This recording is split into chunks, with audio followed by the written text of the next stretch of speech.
Universal happiness protocols include human gathering traditions for community building. Part 1. Dr. Hal stared at the numbers on her screen and felt something she rarely experienced: fear. The happiness indices were dropping again. Every species in the Galactic Collective showed the same pattern. People were sadder than they had been last year. Last year had been worse than the year before that. They were the worst. Their numbers had fallen by 40% in just 10 years. They weren't far behind. Even her own people showed declining satisfaction with life. It made no sense. The collective had solved every major problem facing civilization. No one went hungry. Medical technology had cured almost every disease. People lived for centuries if they wanted to. Wars were ancient history. Crime barely existed. Yet people were miserable. Hal had spent the last 5 years trying to fix this.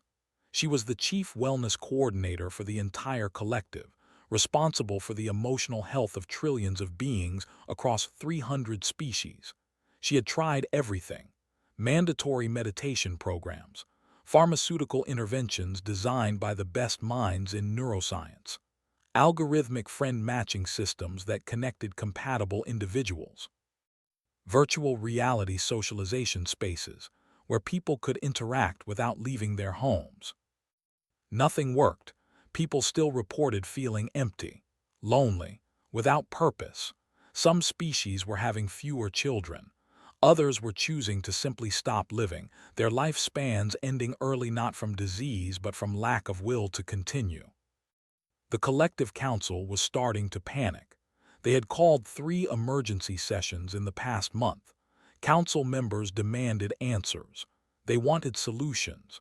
They couldn't understand how a civilization that had conquered physics could be defeated by sadness. Hal called a meeting with her research team.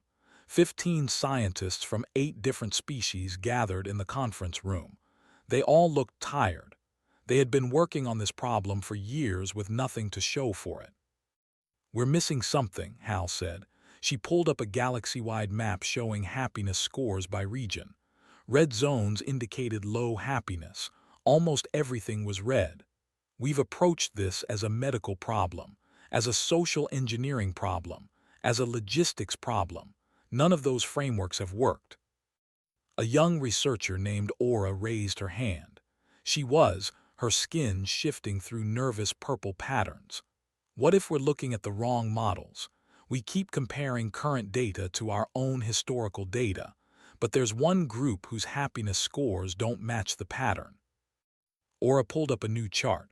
One section glowed green: high happiness, stable over time. "Humans," she said. The room fell silent. Several researchers shifted uncomfortably. Humans were the members of the collective. They had joined only 50 years ago. By collective standards, they were practically primitives. They still ate physical food by putting it in their mouths. They slept for a third of each day. They got sick. They aged. Most humans only lived for 1 century. "Humans are an underdeveloped species," one of the senior researchers said. "Their happiness is probably just ignorance. They don't know enough to be unhappy." But Hal was looking at the numbers. Human happiness scores weren't just stable. They were high. Higher than most collective species even at their peak.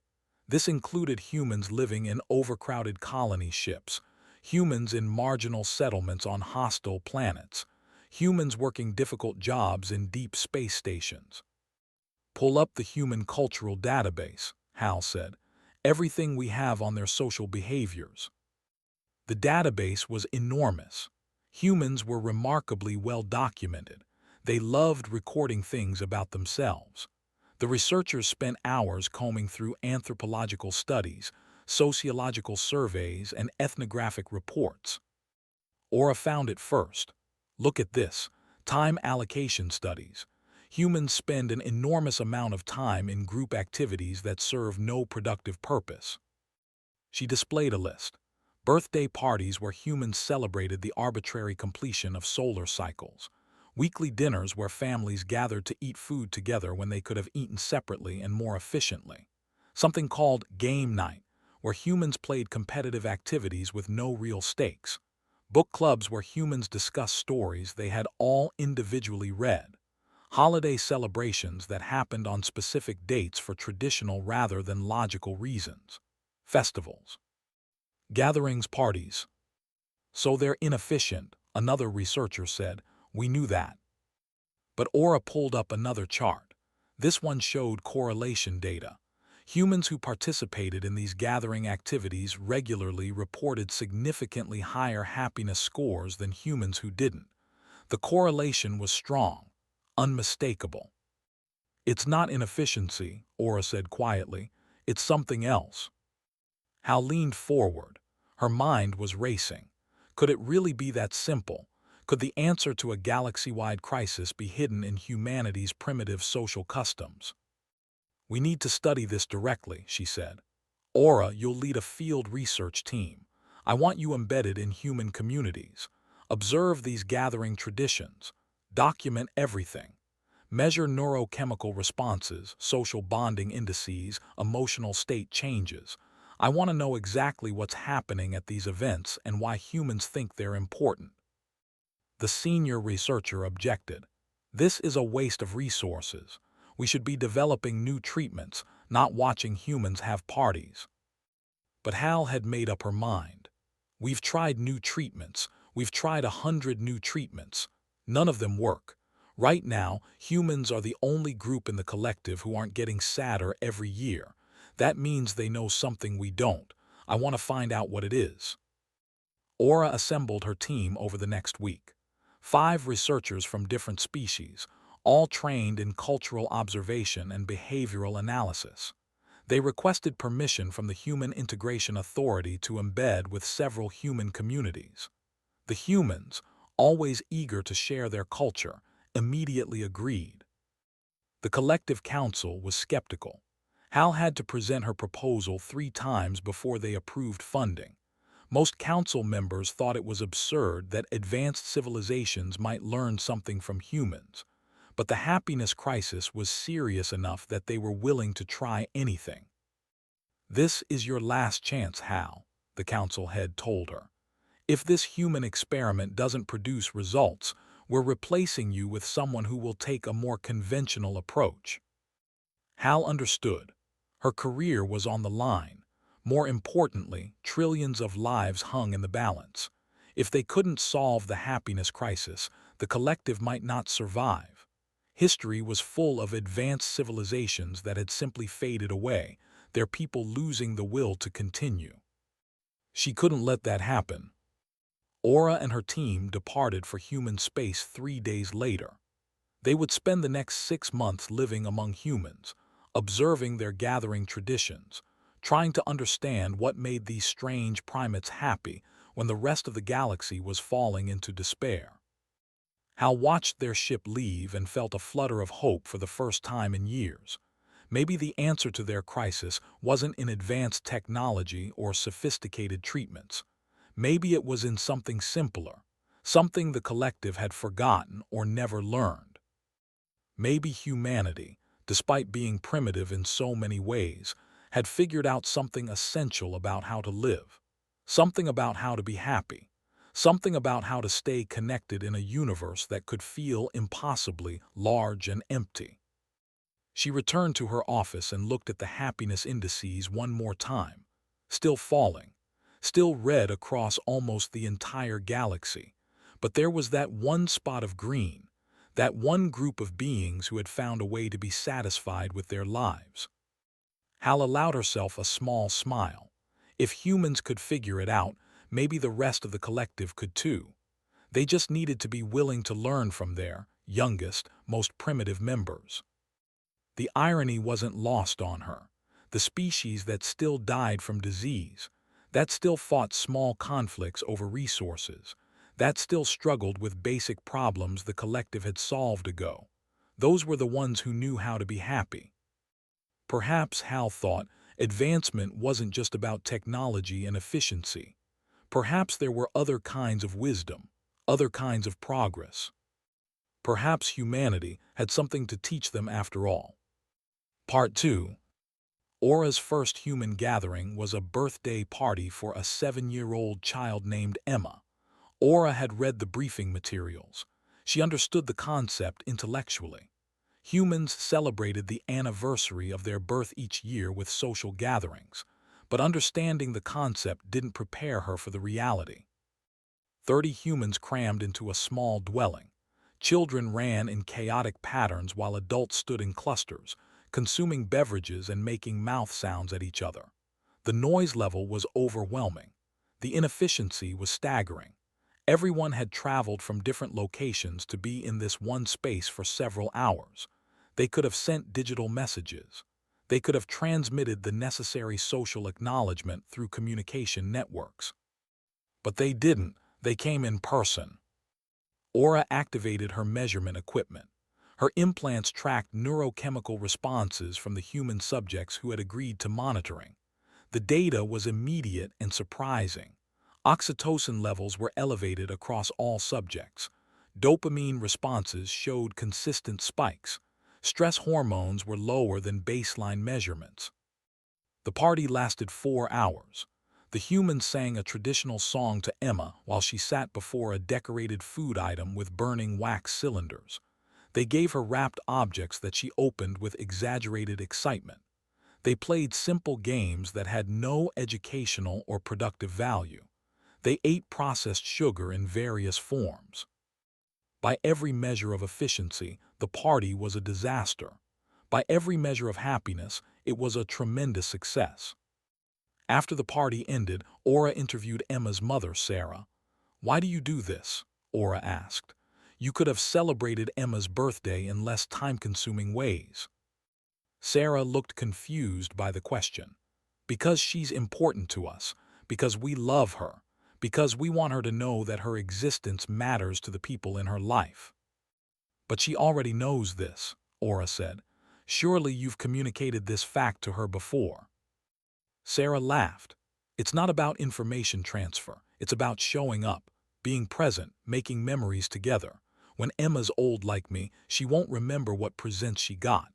She'll remember that all these people came to celebrate her, that her grandmother traveled 3 hours to be here, that her friends made silly videos for her, that we all sang that ridiculous song together." Aura didn't understand, not yet, but she took careful notes. Over the next 3 months, Aura attended dozens of human gatherings, weekly dinners where families sat around tables and talked about their days, game nights where friends competed in trivial contests and laughed at each other's failures, book clubs where humans spent more time discussing their lives than the books they had supposedly gathered to analyze. She observed holiday celebrations. Humans gathering for no reason except tradition said they should gather on specific dates. They prepared special foods. They gave each other gifts. They performed rituals that hadn't changed in centuries. The gatherings served no obvious practical purpose. Yet the data was undeniable. Humans who participated regularly in these gatherings showed significantly better mental health outcomes, lower anxiety, lower depression, stronger social bonds, higher life satisfaction. The correlation was powerful and consistent. Aura's teammate, a named, attended something called a Taco Tuesday. Every week, a group of humans met at the same dwelling to eat a specific type of food together. Nothing else happened. They just ate and talked. "It's completely illogical," reported. "They could eat tacos any day. They could eat them alone more efficiently, but every Tuesday they gather, and they're happy about it. They look forward to it. Some of them organize their entire schedules around it." Another teammate observed a weekly gathering of elderly humans who played cards together. The same 12 humans had been meeting every Thursday afternoon for 23 years. They played games they had already played thousands of times. They told the same stories they had told before. They complained about the same aches and problems they had complained about last week. "It's repetitive," the researcher noted. "Almost ritualistic, but they need it. One of the humans told me that Thursday card games are the best part of her week. She lives alone. Her children live in other cities, but every Thursday she sees her friends. They eat cookies, they play cards, they exist together in the same space." Aura began to see the pattern. These gatherings weren't about efficient information exchange. They weren't about accomplishing tasks or solving problems. They were about something else entirely, something her species had forgotten or never had. The breakthrough came at an 80th birthday party for a human grandmother named. Aura watched 3 generations of one family gather in his home. Children played on the floor while teenagers pretended to be too sophisticated for family events, but kept glancing at relatives with soft expressions. Adults clustered in the kitchen, talking and laughing while preparing food together. Sat in her favorite chair, surrounded by people who shared her genetic code and her history. Aura watched his face. The old woman was radiant. She touched each person who came near her. She told stories about when she was young. She laughed at jokes she had probably heard before. She held her great and looked at them with an expression that Aura's translation software struggled to label. Love, pride, joy, gratitude. Something clicked in Aura's mind. These gatherings weren't inefficient. The inefficiency was the entire point. By spending time together with no productive purpose, humans were sending each other a message. You matter to me, not for what you produce, not for what you accomplish. You matter because you exist, because you're part of my life, because I choose to spend my limited time with you. The inefficiency was proof. It was evidence of value. If someone rearranged their schedule, traveled distances, spent resources, and devoted hours to being with you, they were demonstrating that you were important to them. More important than efficiency. More important than productivity. Aura stayed after the party to help clean up. She spoke with his daughter while they washed dishes together. My species used to gather like this, Aura said quietly. Thousands of years ago, before we achieved technological advancement, we had seasonal celebrations, coming-of-age ceremonies, festivals. Then we decided they were inefficient. We stopped. Looked at her with sympathy. And how's that working out? Aura thought about the happiness indices, the decline spanning decades, the loneliness epidemic affecting every advanced species in the collective. Not well, she admitted. Dried a plate and set it aside.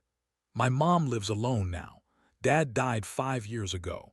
She could afford a bigger place with all the latest technology, but she stays in this small house. You know why? Because it can hold all of us. Because 6 times a year we all cram in here and make too much noise and get in each other's way. Because this is where we gather. Aura looked around the small, crowded, inefficient dwelling. She understood now. Humans had optimized for the wrong thing.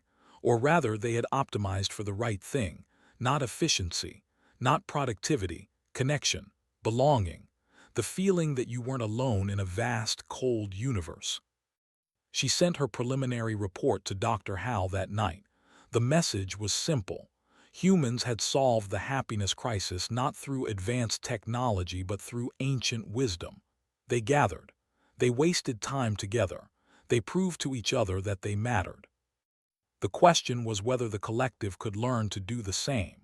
Whether advanced civilizations could take a lesson from their primitive members and remember that intelligence without connection was just sophisticated emptiness.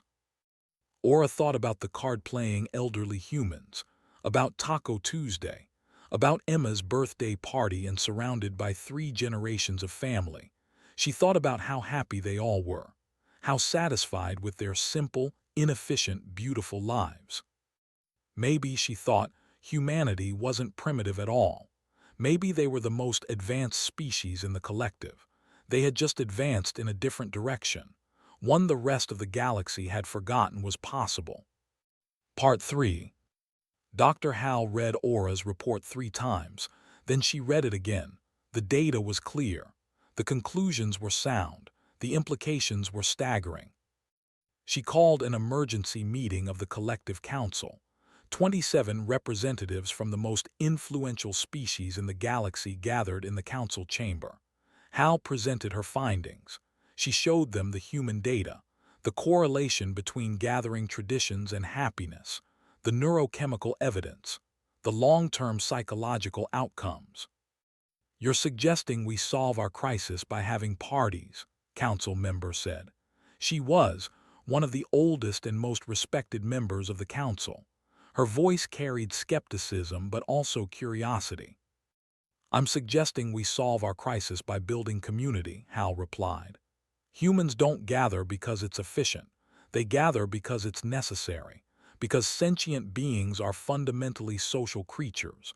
We evolved in groups, in tribes, in families. You can't optimize your way to happiness because happiness isn't a solo achievement. It's a shared experience. Another council member, unnamed, objected. We have social connections. We communicate constantly through digital networks. We have more access to other beings than any previous generation in history. Access isn't the same as presence, Hal said. She pulled up images from Aura's observations. Emma's birthday party, the weekly card games, Taco Tuesday. These humans aren't just communicating. They're existing together in physical space. They're creating shared experiences, building layered memories. They're proving to each other that their relationships have value beyond practical necessity. The council chamber erupted in debate. Some members thought the idea was brilliant. Others called it absurd. How could advanced civilizations take lessons from primitives who still died of old age? How could something so simple solve a problem so complex? But raised her hand for silence. I'm old enough to remember the stories my grandmother told me. Stories from before my species achieved technological transcendence. We used to gather for seasonal celebrations, for life transitions, for communal art creation. We stopped because we decided it was inefficient. She paused. Our happiness indices have been declining for 400 years. Perhaps we optimized away something essential. The council voted to authorize a pilot program. The Universal Happiness Protocols would test human gathering traditions adapted for different species' needs and communication styles. Volunteer communities across 20 species would implement these protocols and track results.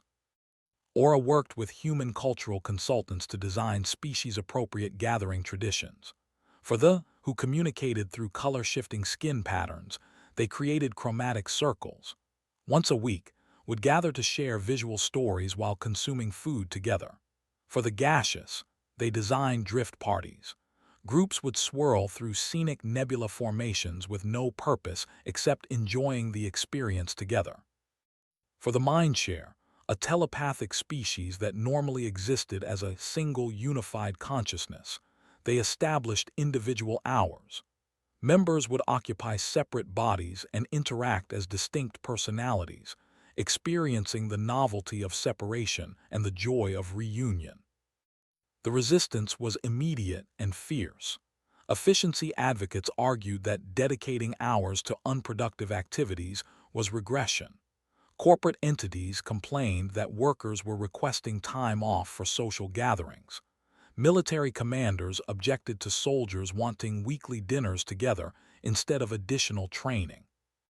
Social media filled with debates. Some called the Universal Happiness Protocols the most important social innovation in galactic history. Others called it human cultural imperialism, primitive thinking, a waste of time and resources. But the results spoke clearly. Volunteer communities implementing gathering traditions showed remarkable improvement. Happiness indices began climbing for the first time in generations. Suicide rates dropped. People reported feeling more connected, more purposeful, more satisfied with their lives.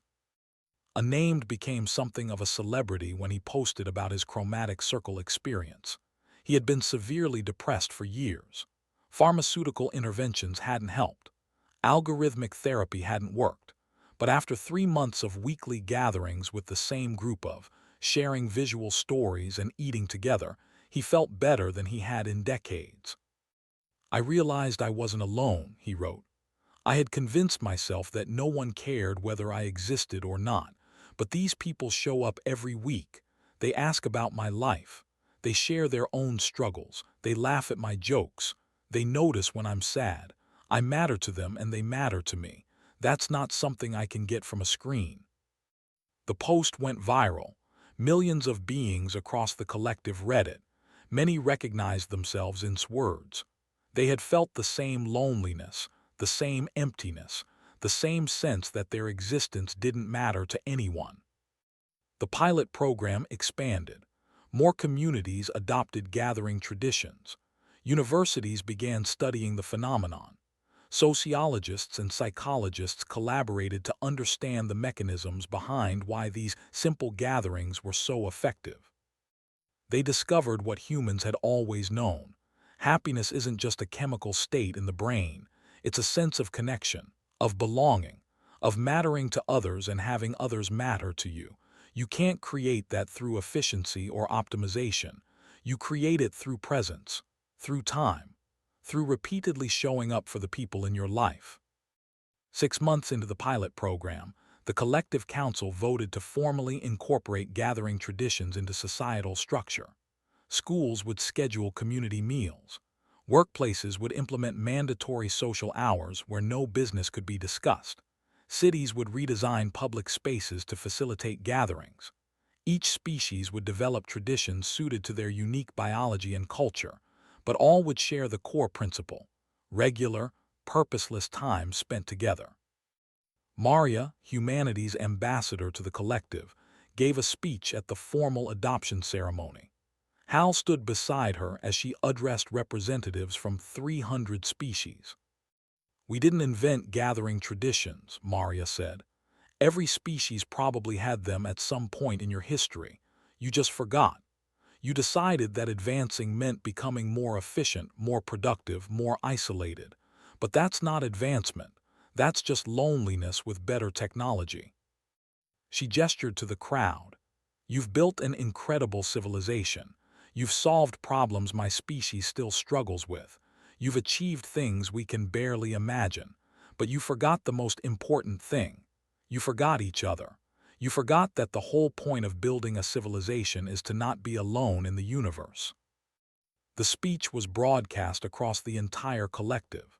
Trillions of beings watched as a human, young and primitive by galactic standards, explained to advanced civilizations how to be happy. "Our birthday parties and game nights and family dinners aren't primitive traditions we'll discard when we advance further," Maria continued. "They're the technology that keeps us sane. They're how we prove to each other that we matter, that we're seen, that we're not forgotten. You can have all the advancement in the galaxy, but if you don't have someone to celebrate with, what's the point?" 5 years after the implementation of the Universal Happiness Protocols, the collective published their comprehensive findings. Happiness indices had stabilized and were beginning to climb across almost all member species. Suicide rates had dropped by 40%. Birth rates were recovering. Communities reported stronger social cohesion, better mental health outcomes, and even improved innovation. Teams that socialized together collaborated more effectively. The report was titled, "Universal Happiness Protocols Include Human Gathering Traditions for Community Building." It became the most downloaded document in collective history. Universities taught courses on it. Governments built policy around it. It fundamentally changed how advanced civilizations thought about progress and happiness. Hal attended a gathering to celebrate the report's publication. It was held on a neutral space station, with representatives from dozens of species. Displayed patterns of joy, swirled in celebration.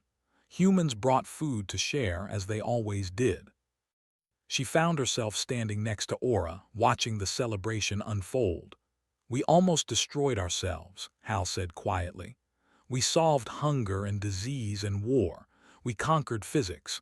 We achieved near immortality. And we almost went extinct because we were lonely." Aura nodded. "We forgot that intelligence without connection is just sophisticated emptiness. It took the humans to remind us. Maybe that's why they're in the collective. Maybe every civilization needs a group that remembers the simple things, the important things." Hal watched Maria laughing with a group of somehow making jokes work across species barriers.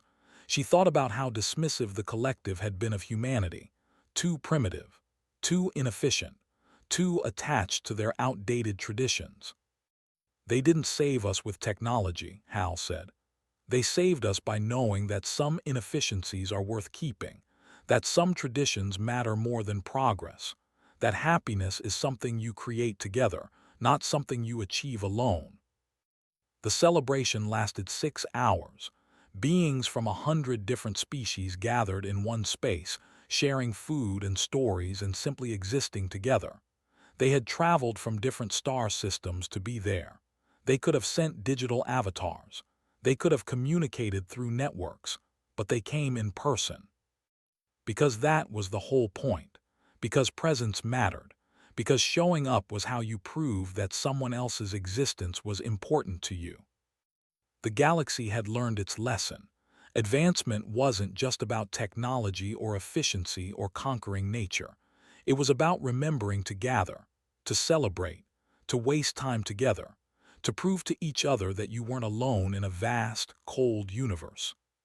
Humanity had given the collective a gift, not advanced technology or military might, something simpler and more powerful. The reminder that happiness is a shared experience, that joy multiplies when celebrated together, that the most important thing you can do is gather your people and remind each other that you matter. The collective declared an annual celebration day. Once a year, trillions of beings across thousands of worlds would pause their productive activities to simply be together, to gather, to celebrate nothing except each other's existence. Hal raised her glass in the human tradition of toasting. Around her, beings from across the galaxy did the same. They had learned to be happy again. They had learned to be together again. They had learned that the oldest wisdom was sometimes the truest wisdom. They had learned from humanity that you can't optimize your way to joy. Sometimes the most important thing you can do is inefficient and illogical and completely necessary. Sometimes the most important thing is simply showing up.